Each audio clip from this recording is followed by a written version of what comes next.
பல 100 வருடங்களுக்கு முன்பு இந்தியாவை முகலாயர்கள் ஆட்சி செய்த காலம். அப்போது ஒரு மன்னன் இருந்தான். அவன் பெயர் ஷாஜஹான்.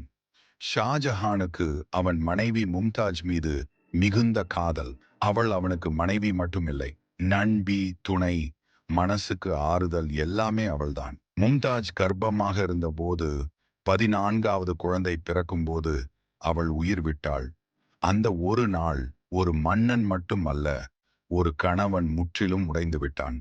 மும்தாஜ் இறந்த பிறகு ஷாஜஹான் சிரிக்கவே இல்லை.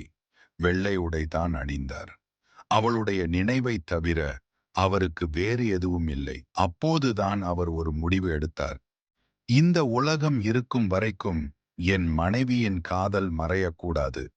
அந்த நினைவுக்காக யமுனா ஆற்றங்கரையில் ஒரு மிக அழகான நினைவு சின்னம் கட்ட ஆரம்பித்தார். 20,000க்கும் மேற்பட்ட கலைஞர்கள் 22 ஆண்டுகள் உழைத்து வெள்ளை மரபில் கல்லில் ஒரு கனவையே செதுக்கினார்கள்.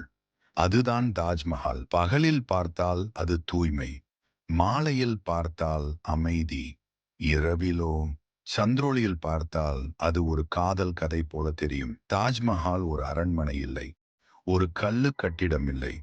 அது ஒரு கணவன் தன் மனைவிக்காக கண்ணீரோடு கட்டிய காதல் நினைவு.